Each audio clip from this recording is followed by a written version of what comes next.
हम स्टूडेंट्स रज़ाए चिमी बेटा आपसे मुखातिब हूँ, केमिस्ट्री प्रोफेसर। हम एफपीएससी जो हमारा बेटे बैच चल रहा है, हम इसमें आपके जो सिलेक्टिव टॉपिक्स हैं उसमें हमने थर्मोडायनेमिक्स जो हमारा टॉपिक बड़ा इंपॉर्टेंट टॉपिक था, इसके 40 एमसीक्यू रात को हमने इसका टेस्ट लिया और उसको मैंने की सेंड की। तो जो स्टूडेंट्स थे वो परेशान थे कि डिस्कशन जो है उसको मतलब कुछ चीज़ समझ नहीं आई, तो हम इसको कैसे मैनेज करें। तो ये जो हमारा एक अटेम्प्ट है आपके लिए, ताकि आपको डिस्कशन समझ आ जाए कि डिस्कशन में चीज़ें किस तरह पूछी जाती हैं, कौन से कॉन्सेप्ट आपके ऐसे हैं जो फिलहाल क्लियर नहीं है, और कुछ ऐसी चीज़ें जो एडिशनल आपको बताने वाली हैं वो बताई जाएंगी। तो हमारा फर्स्ट एमसीक्यू है, which among the following is not a state function. हमारे इसका आंसर वर्क है। आपने तीन वर्ड याद रखने हैं, वर्क, हीट एनर्जी क्यू और ईएमएफ ऑफ सेल। तीनों चीजें हमारे पास जो है तीनों स्टेट फंक्शन नहीं होते। फिर सुनिएगा, क्यू, डब्ल्यू और EMF of a cell can't be state function. Why? What is state function? Property of system which have some initial and final states and we do not depend upon the path followed. अब work, Q या जो हमारा EMF है, तीनों system में आते हैं या जाते हैं, but they are not the part of system. तो anything which is not the part of system could not act as state function. दूसरा हमारा एमसीक्यू है, विच स्टेटमेंट इज करेक्ट। उसमें देखिएगा, हमारे पास इसमें बात पूछी गई है कि कौन सी बात करेक्ट है इसमें। तो बात ये है, दो वर्ड हम यूज करते हैं, एक हम वर्ड यूज के ए और एक वर्ड यूज है पी के वर्ड यूज करते हैं। जो के ए है, that is directly proportional to, K A directly proportional to acid strength या प्रोटॉन जो हमारा डोनेशन है उसके डायरेक्टली प्रोपोर्शनल होता है। और जो पी के ए है ये इनवर्स टू एसिड स्ट्रेंथ है। अब इसमें हमने करना ये था, हमारा क्वेश्चन यहाँ पे ये था कि इसमें कौन सी बात सच्ची है, तो बीटा आंसर है। वजह, उसकी वजह ये कि भाई हमारे जो PK of H C N greater than the PK of acetic acid. इसके बाद का मतलब क्या होगा, कौन वीकर एसिड है, एच सी एन, कौन स्ट्रॉन्गर एसिड है, एसिटिक एसिड। वैसे एसिटिक एसिड एक वीकर एसिड है, but as compared to H C N it is stronger, because जो एच सी एन में जो सी एन है वो कॉन्जुगेट बेस है। तो हमने क्या पढ़ा है, every weak acid has strong conjugate base and every strong जो हमारा एसिड है उसका वीक conjugate बेस होता है। सही हो गया। अब बात इसमें ये है कि इसलिए हमारा आंसर बीटा है। हम HCl को स्ट्रॉन्ग एसिड क्यों कहते हैं, HCl स्ट्रॉन्ग एसिड है क्योंकि HCl को जो Cl नेगेटिव है, जब प्रोटॉन डोनेट कर देता है Cl नेगेटिव जो बाकी बचता है वो एक वीक कंजुगेट बेस है। तो strong acid weak conjugate base, strong acid weak conjugate base, और हमारा अगर एसिड वीक हो तो हमारा जो बेस है वो स्ट्रॉन्ग हो जाता है। विच of following is not, third हमारा एमसी देखिए, विच of following is not an endothermic reaction. Combustion methane, भाई कंबस्टन जब भी हो हमेशा एक्सोथर्मिक होती है, बट अगर आपने वाटर को डिकम्पोजिशन करनी है तो वहाँ आपको प्लस 28.5 किलो जो मोल एनर्जी चाहिए होगी। अगर आपने डिहाइड्रोजनेशन करनी है, इथीन टू इथाइन जाना, तो आपको बॉन्ड ब्रेक करने पड़ेंगे, तो वहाँ भी एनर्जी रिक्वायर्ड होगी। देखिए अगर यहाँ लिखा होता hydrogenation of ethene to ethane लिखा होता, वो एक्सोथर्मिक होता है। फिर conversion of graphite to diamond है, ये भी हमारा एंडोथर्मिक का एनर्जी चाहिए होगी उसको कंप्रेस करने के लिए। तो ये इसका आंसर हमारा अल्फा आ गया। फोर्थ एमसीक्यू देखिएगा, the heat of neutralization of four acids A B C D are. ये जो 13.7 है उसमें 57.4 है, क्योंकि इसे किलो कैलोरी में कन्वर्ट किया गया है ना। वन जो कैलोरी है इज इक्वल टू 4.184 जूल। तो हमने क्या किया है कि 13.7 लिख लिया, एज एज जो हम लोग 57.4 जूल लिखते, हम वहाँ पे क्या लिख 13.7 लिख लिया है। तो बात एक ही है, फर्क नहीं पड़ता इस बात से। चार हमारे एसिड्स हैं ए बी सी डी, और चारों की जो वैल्यू लिखी गई हैं, याद रखिए, स्ट्रॉन्ग एसिड हो स्ट्रॉन्ग बेस हो, और हूँ दोनों इक्विमोलर हूँ और मोनोबेसिक हूँ। तो एक प्रोटॉन डोनेट करने वाला हो, एक हाइड्रोक्सिल देने वाला हो, दोनों स्ट्रॉन्ग हूँ, उनकी वैल्यू मैक्सिमम क्या होती है, 57.414 वैल्यू होती है। अगर एसिड बेस दोनों में एक चीज वीक हो जाए, हमारी वैल्यू पहले से क्या हो जाती है, कम होती है। 57 हमारा थ्रेश होल्ड है, उससे वैल्यू कम तो हो सकती है, अबव नहीं जाती कोई भी। जैसे इसमें लिखा हुआ है कि हमारे पास जी इसमें चार एसिड्स हैं, सबसे वैल्यू किसकी है 13.7 वाले की, वो ए आ गया। उसके बाद है डी वाला, वो 12.4 वाला, फिर नंबर 3 पे 11.2, नंबर 4 पे 9.4 है। It all depend upon strength. अगली बात है जी, if H positive and O H negative give you water. हमारे पास चेंज इन जो हमारे यहाँ एच है वो इतनी आई है। अब हम बच्चे मजे की वर्ड लिखें, 1 ग्राम इक्विवेलेंट ऑफ H3PO4। भाई जो H3PO4 है ना, वो एक वक्त में 3 प्रोटॉन देता है। ठीक है। अब जब इसका ग्राम इक्विवेलेंट लेंगे तो हम एक इसका लेंगे, क्या भला, एसिड लेंगे, एक प्रोटॉन लेंगे। एक proton strong acid, strong base हमारे साथ KOH है, वैल्यू क्या आएगी 57.1, हमारी वैल्यू आ जाएगी। ठीक है। अगर हम H3PO4 3 मोल होते और आगे KOH भी 3 मोल होते, हमारी वैल्यू ट्रिपल हो जाती, 3 मोल के लिहाज से। अगला MCQ, the ionisation of HCN and CH3COH are 14.2 and 2.1 kilo पर mole, which are the following correct. ऊपर बात तो ये देखें जी, हमारे पास जो आयोनाइजेशन जो है वो जो 14.5.2 है, 2.1 किलो जूल है, विच आर फॉलोइंग करेक्ट। अब बात यहाँ पे स्टूडेंट्स ये है, इसमें जो 14.2 है, हमने हमारा कंसर्न किससे है, डिग्री ऑफ आयोनाइजेशन से। हमारे जो है ना, ये जो ऊपर बात हुई कि हमारा HCN एक वीकर एसिड है और इसी का हमारा स्ट्रॉन्ग एसिड है, दैट्स व्हाई। फिर बात आ गई, heat of neutralization of acid and base are 13.7 kilo calorie. कब, क्या बात हुई थी, स्ट्रॉन्ग एसिड स्ट्रॉन्ग बेस। अगर दोनों में एक चीज वीक हो जाए, जैसे हमारा NaOH है और साथ HCN आ जाए, हमारी वैल्यू कम हो जाती है, 14.2 पे आ जाती है वैल्यू। मोलर हीट कैपेसिटी जी हमारे पास 110.4। इट्स स्पेसिफिक हीट, क्या करेंगे बच्चे, मोलर हीट कैपेसिटी जो है और स्पेसिफिक हीट जो है, आपने मोलर हीट कैपेसिटी हमारा सी जो है, सी है, उसके बाद सी के बाद ये एस है। आपके पास तीन चीजें गिवन होती हैं आमतौर पे, क्या भला, नंबर वन आपको चाहिए होता है Q is equal to MS delta T होता है। फिर सुने, सी जो है, सी जो हमारे पास है, जो हमारे पास Q है, हीट एनर्जी जो है, वो बराबर है MS इन डेल्टा टी के। इसमें जो MS होता है वो होता है असल में M for mass, S for specific heat, और जो C है वो हीट कैपेसिटी होती है।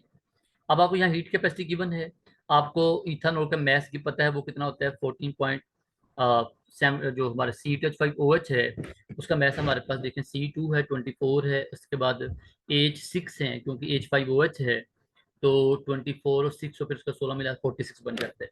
तो वैल्यू पुट हमारा जो आपका आएगा अल्फा आएगा। The calorific value of fat, भाई ये वर्ड क्या है, भाई हम कहते हैं amount of energy given by any substance when it's bond is broken या when it's substance of one mole is broken.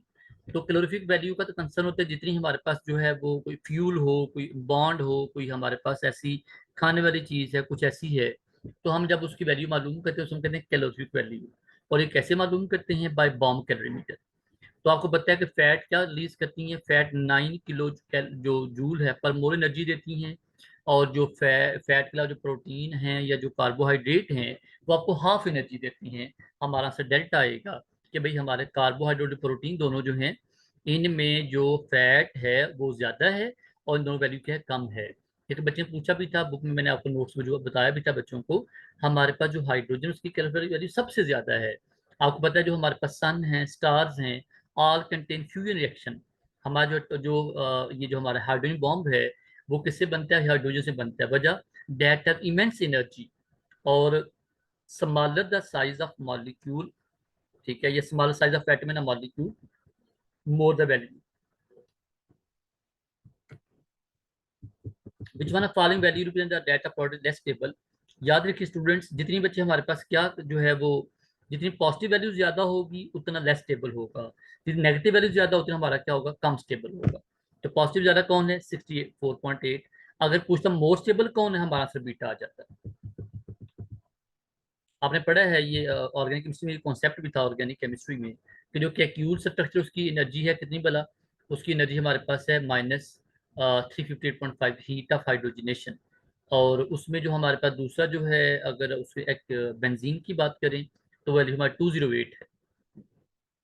For reversible process at equilibrium, तो उसमें हमारा जो कॉन्सेप्ट है हीट ऑफ हाइड्रोजनेशन, वो हमारा कॉन्सेप्ट और सिंपल से है, less the heat of hydrogenation more the stability.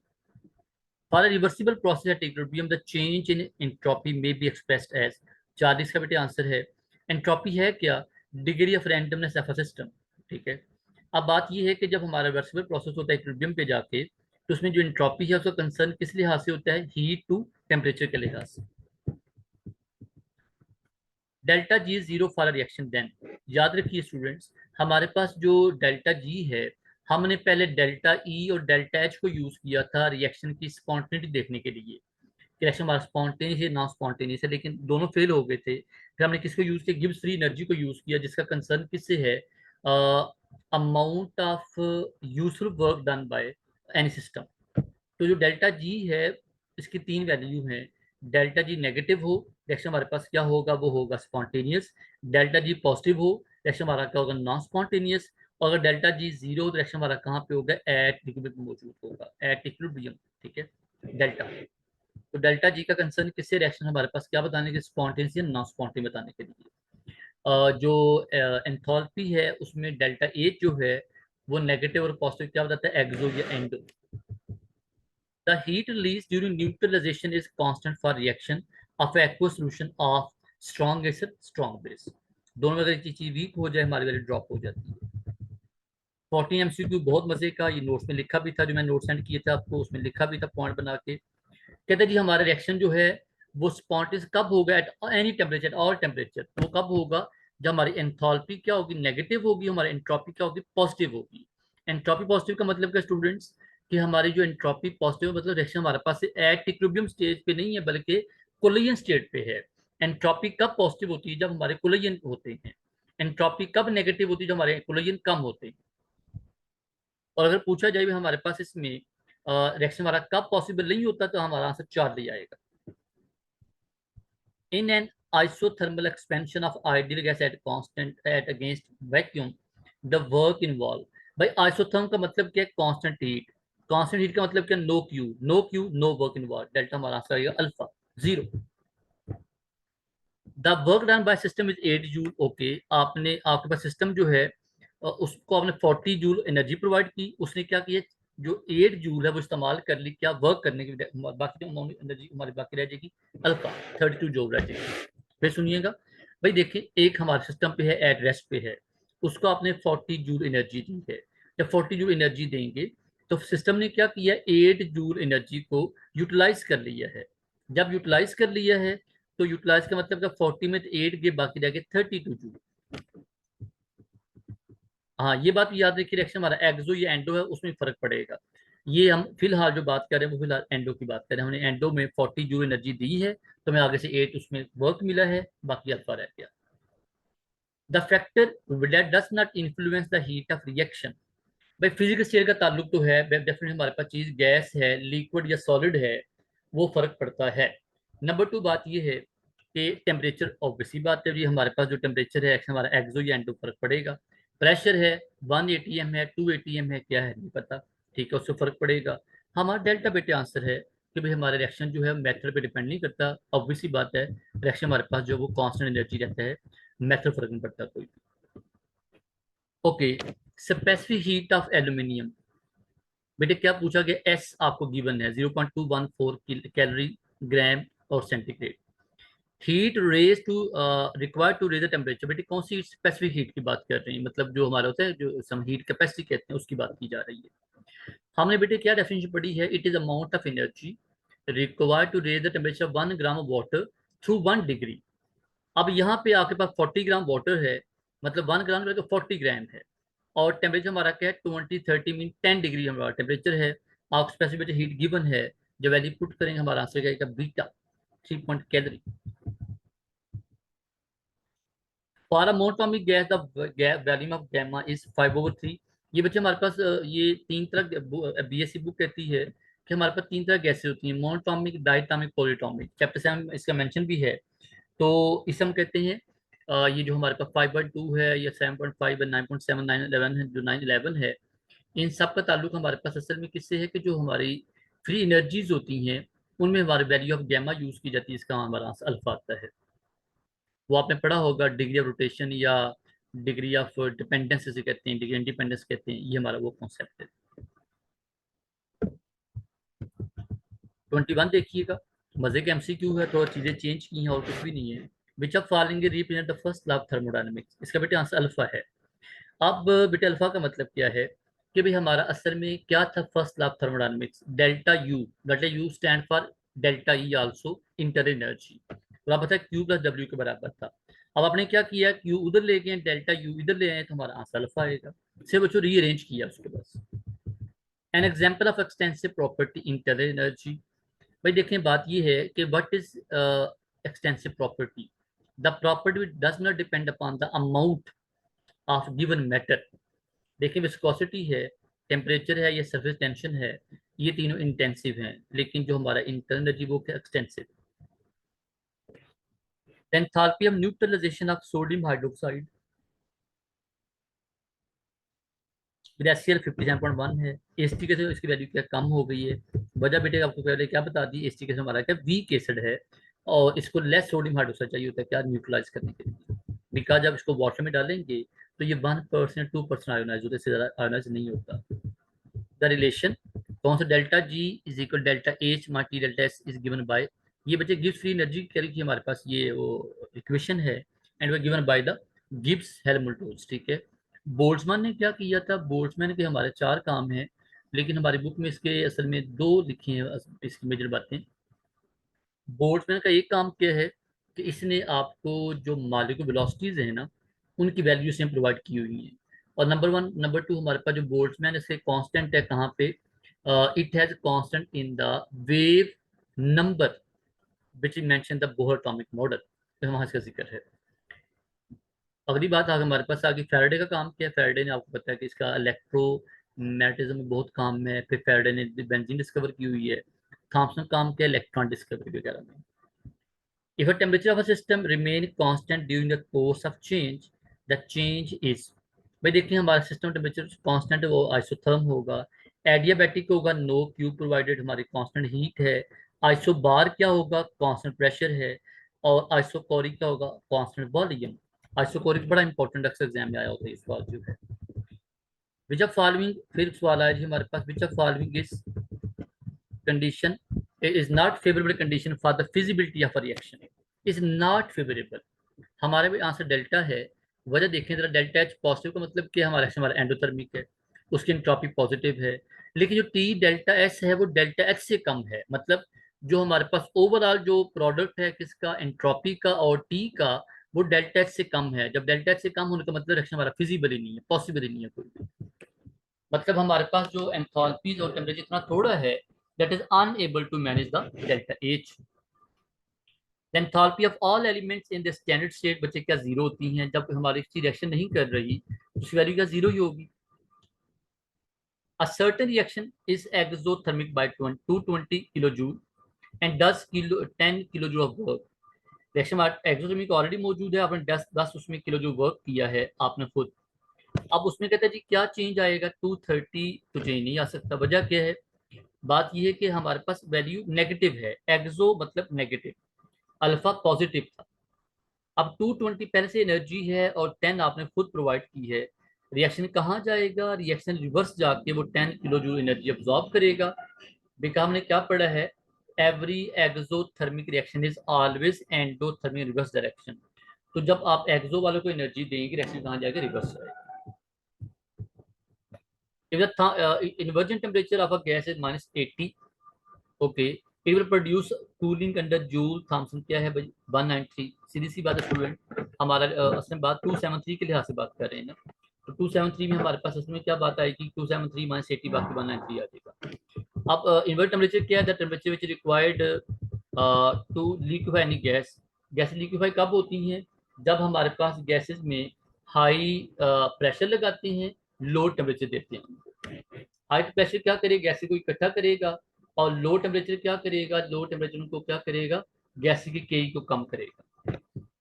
Efficiency of energy conversion given by delta G over delta H, इसे हम कहते हैं जी इनपुट और आउटपुट। आउटपुट का नंबर मतलब क्या डेल्टा एच, और इनपुट का मतलब डेल्टा जी। मैंने ऊपर डेल्टा जी क्या बताया था, it is amount of energy use for useful work. Given data जी हमारे पास कार्बन ग्रेफाइट है, उसकी वैल्यू 716 है, और दो डायमंड की वैल्यू हमारे पास 714 है। आप जब बेटे ऐसी वैल्यू कैलकुलेट करेंगे आप लोग क्या करते हैं, नीचे वाले के सिंबल चेंज कर देते हैं। चलिए सिंबल चेंज करेंगे तो ऊपर -716 है, नीचे 714 है, तो बाकी हमारी वैल्यू होगी -1.9 किलो जूल वैल्यू आ जाएगी। बड़ा इंपॉर्टेंट एमसीक्यू है ये, बहुत इंपॉर्टेंट है। On the basis of information available from the reaction, L है प्लस O2 है, गिव यू 2Al2O3 है, डेल्टा जी गिवन है। आपने डेल्टा जी जब गिवन है तो minimum EMF required to carry out electrolysis of Al2O3 के है, वो बीटा है। बीटा के जी आपने रेशो को कंपेयर करना है किसके साथ, जो हमारा 1 फैराडे बराबर 96,500 कूलम के बराबर होता है। अब एलिमेंट में चार्ज है +3 चार्ज है, +3 पहले 0 चार्ज था, बाद में चार्ज +3 हुआ, मीन आपके पास यहाँ इलेक्ट्रॉन एनर्जी किसने दी, एल्यूमिनियम एनर्जी दी है। जब एल्यूमिनियम एनर्जी प्रोवाइड करेगा तो मीन आपकी जो वैल्यू है वो किस लिहाज से आएगी, लिखा है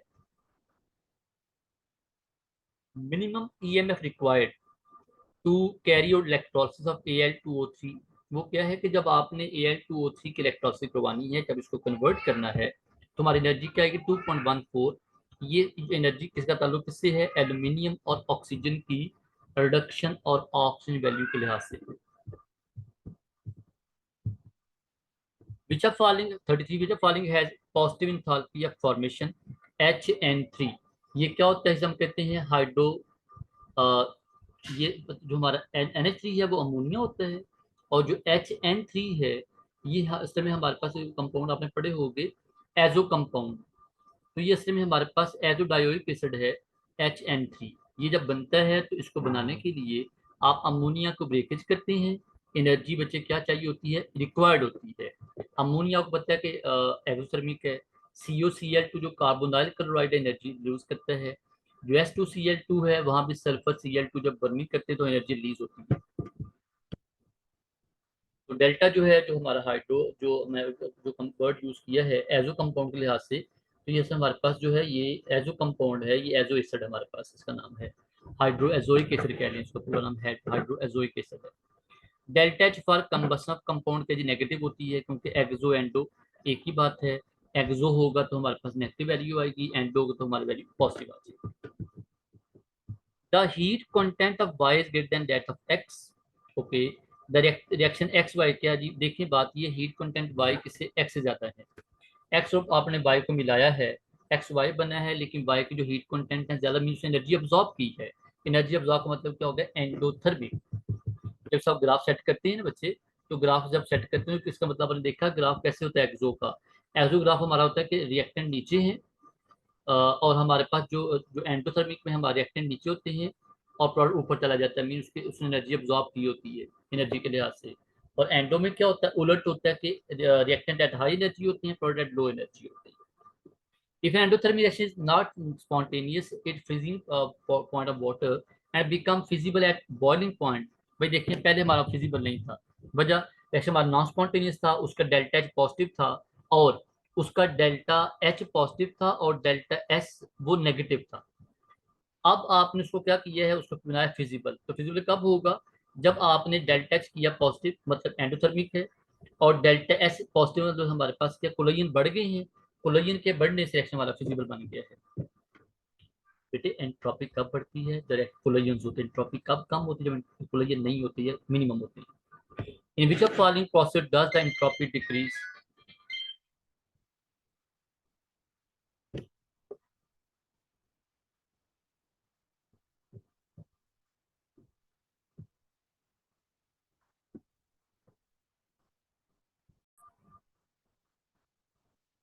ओके, नेक्स्ट हमारा एमसीक्यू आ गया, in which of following process does entropy decrease. भाई देखिए एंट्रोपी डिक्रीज का मतलब क्या है कि हमारे कोलोजन पहले से कम हो गए हैं।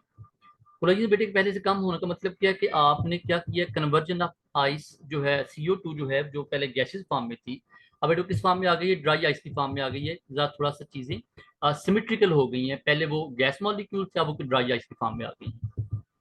लेकिन आप सोडियम क्लोराइड वाटर है तो आयंस बन गए हैं, एंट्रोपी बढ़ गई है, वाटर वेपोरेट हो गया, एंट्रोपी बढ़ गई है। अगर आपने मार्बल इकट्ठे थे उनको फैला दिया तो बच्चे एंट्रोपी बढ़ गई है। ओके, अगला एमसीक्यू बड़ा मजे का, केमिकल रिएक्शन एच हमारे पास ये है, एस ये है, और ये हमारा टेम्परेचर ये है।